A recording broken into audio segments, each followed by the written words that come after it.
Live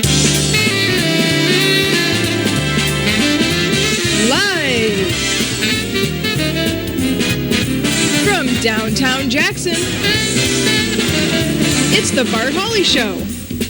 I'm Abigail Copeland, inviting you to join Bart and his guests.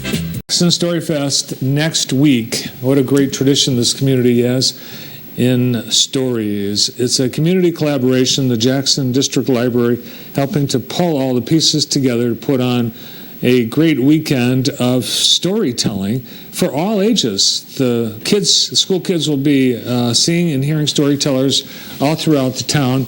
And then there are opportunities for others to enjoy the stories. On Thursday, May 5th at 10 a.m., Adam Malima presents Silver Tales, stories for seniors and the young at heart at the museum. On Friday at Michigan Theater, downtown, Adam Malema and Laura Person-Raynor will be presenting an evening concert at 6:30. On Saturday, there is a number of activities culminating with Evening at the Grand River Brewery at 7 p.m. Michigan storytellers will tell stories in a more casual, relaxed atmosphere. You can grab a drink and a snack or sandwich. All the details at myjdl.com, Storyfest. Well, speaking of stories, we've got a great one right here. It's called Fritz, and it's by our next guest, Jackson native. Please welcome author Rodney Wetzel. Good to be home. Welcome home. Where'd you go? Well, I've been living down in Tampa, Florida for about the last 17 years. Moved down there because of the weather. Very nice. What's wrong with our weather? I left 85 to 35, so quite a difference. But Jackson's still my home. It will always be my home. So. Well, glad to have you back here in town to visit, but you're also going to be presenting a evening with the author on Saturday at the library, right? Correct, from noon to 2 at the Carnegie right next door.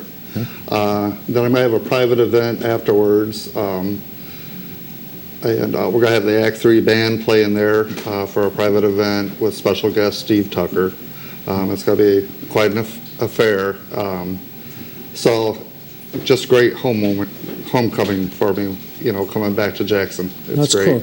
Yeah, Steve was telling me about you and the book a couple months ago. He was really excited about it and about your success.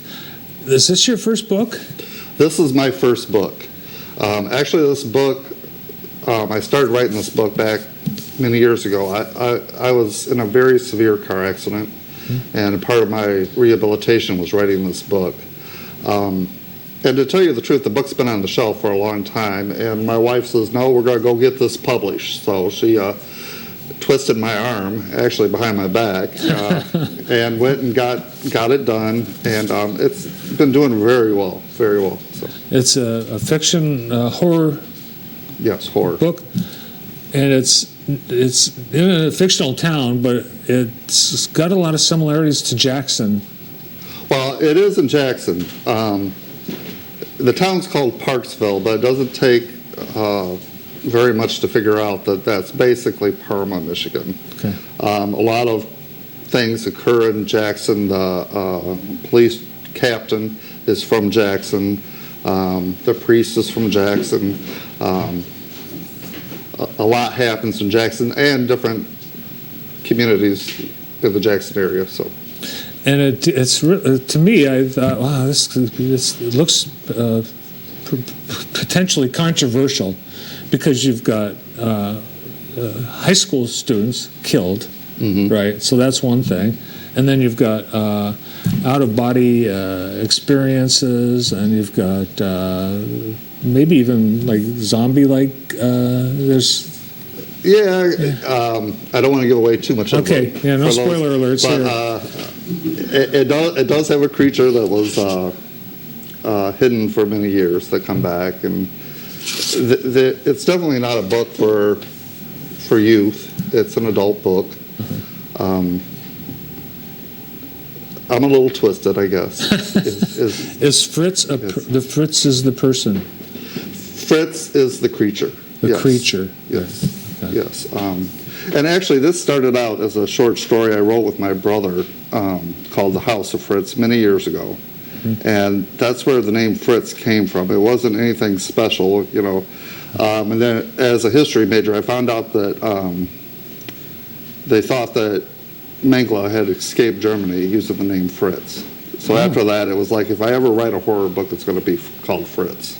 And that's where that came from. So. It is kind of, it does strike fear in your heart just hearing that. Right. What's been the reception of the book? How have people responded after they've read it? The response has been very good. If you go online to like Google, or if you go to Amazon.com, or if you go to Barnes & Noble's Books A Million, you'll see a lot of good reviews, especially from the Jackson area, which is great. It is very short. That's the number one concern, but I'm a big fan of the classics like Bram Stoker, and those books were not 1,000 pages the way they are today. Mm-hmm. They could tell a story in under 300 pages. So I'm very proud that I kept it short to the point. The sequel is going to be a lot longer, but this one I thought was I like the. Is there the piece you leave the reader hanging so that there has to be a second book? Oh, well, there wouldn't have to be. And I just recently told everybody that there was going to be a sequel to it. But yeah, it is a cliffhanger. It leaves you knowing that there could definitely be a sequel. Could it be a film? When you write a book like this? Absolutely. Absolutely. Rob Zombie, if you're watching, yes, it could very easily be adapted to a movie. Are there Parmaites or people from around that might recognize themselves disguised as characters? I hope not. No. There's a lot of family in the book, and the family has approached me, and everybody's been trying to figure out who's who in the book. And I just won't. I don't want to say who I based characters on. And there's different parts of different family members and different characters, too. But I love my family, and I want to keep them talking to me. So I figure it's best to just, because I don't want people thinking, oh, well, why didn't he write about me? Or why did he say that about me? I'm not like that at all. So I just kind of, they hound me to death, but right. I won't tell them. I won't tell them. So. You keep those forever secret. Yes. By the sequel, you might find out which character you are. Is Steve Tucker in the book? Well, I told you the name of the book was Fritz. Mm. No, he's not in the book. Did you have any training in your career to get you to be able to be a writer? Well, the training I had, my degree was in education. Mm-hmm. But I've always been a fan of literature and writing. When I decided to take a subject matter, it was history, and that really got me into bringing back stories, old stories. This isn't your modern day horror novel. This is good old-fashioned creature novel, and a lot of it's based on actual historical fact. If you know the superstition behind different cultures. Mm-hmm. So as far as writing is concerned, I'm a grant writer now. That's what I do professionally besides writing books. I write grants. So a lot of professional experience as far as in the field, but nothing. This is my first attempt at a full novel like this. Did you teach too? I taught.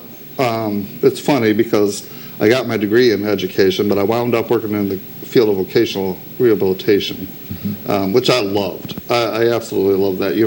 A lot of times they say the field picks you, mm-hmm. and I was just a natural fit for that. Loved what I did. I did it for many, many years before I started grant writing for a transit system in Florida. So, but I love it. I loved the population. I loved what I did. You really learned a lot about human nature and how people interact. It was quite an experience. Well, I'm sure you've channeled all those life experiences into this book. And now this weekend, you've got 2 events. So first up, the Jackson District Library, Carnegie Branch. Yes. I'm going to be doing a meet and greet where I'm going to walk around, talk to everybody, photo ops, that kind of thing. I am going to give a brief talk about one of the segments of this book, what I call my diamond in the rough, and that's a short poem that I'm very proud of that I gave away to one of the characters in the book called Frankie. And I'm just going to go over the hidden meanings in that poem that a lot of people don't understand. So, and then it's going to be a book segment. And then you'll be having a party with Act 3? Act 3, the best band in Jackson, yes. And where will that Absolutely. be? That's going to be a private party. Okay. It's just outside of Parma. A book signing we're going to have from 4 to 6, and then the Act 3 band will be playing from 6 to 10. All right. So, good luck with the book, and thanks for coming in. Thank you. It's good to be home. So. Great to have you back. The author of Fritz, Rodney Wetzel. In a moment, it's your turn to be on the show. Call to play the Lloyd Gann Retirement Center's daily trivia game, 787-8817.